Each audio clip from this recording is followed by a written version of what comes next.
I was thinking about making a video about what to do if you've got a cough or a cold, but I realised that that would make me a massive hypocrite because I actually have got a cold, as you may have noticed, and I've done absolutely nothing about it. So instead of that, I'm going to make a video on deciding to be ill.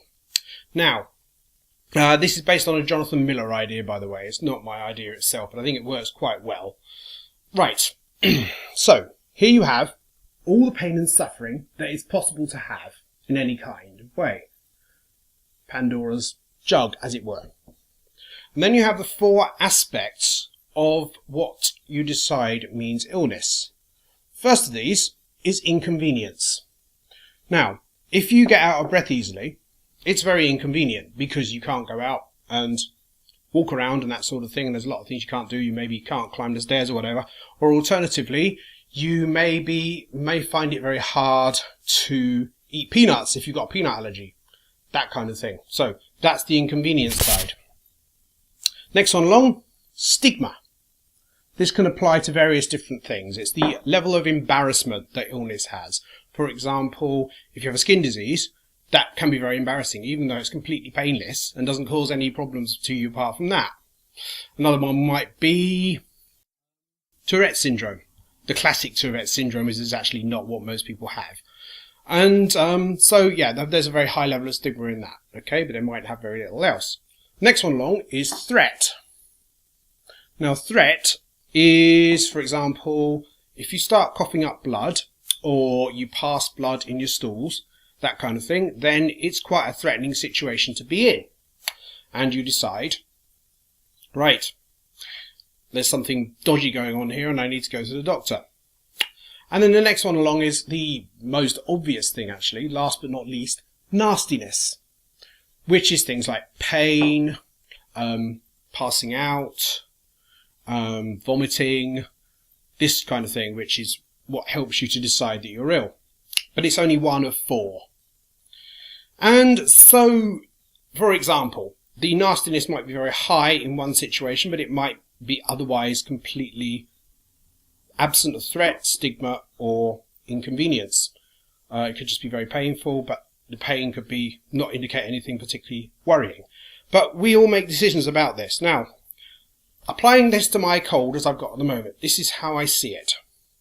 Inconvenience. Right, well, the inconvenience level is fairly high because the inconvenience is, well, mainly that I can't do a lot of physical things and that my voice is really annoying. And that brings us to the second one, stigma. The stigma level of having a cold for me right now, when I'm trying to make videos, is extremely high because I can't make myself heard. And that's really annoying and embarrassing, and my voice sounds funny all the way through the video. Next one along is threat. Well, I suppose one threat might be that I would eventually get mastoiditis or something, but I don't think I'm a particularly ill person. I'm in fact an annoyingly healthy person. So the threat is really, really tiny. So that's the threat for you. And finally, you've got the nastiness. Well, I've got a bit of a sore throat. It's a little bit annoying, but you know, there you go. And of course, women get sick and men die. And because I'm a man, I die and I never get ill. So, here is my illness cylinder. Right, well, the inconvenience is quite high. The stigma is really pretty high, to be honest. And there we go. I mean, it's already too high. I might as well forget the rest. But, I mean, obviously there is nastiness and so on. So let's put those in as well. And add them to the general pool of suffering in the world, because it will overflow now. My cup runneth over. And finally the threat, which is tiny. So, assessing that, what does that mean? Well, that means I'm ill, doesn't it? Because it's over there. However, most of the time, if you're actually conscious, your illness is actually a personal decision of yours. Stigma may vary according to the society you're in. Inconvenience may vary according to your lifestyle. Threat may vary according to how much you know about cancer and tuberculosis and the like.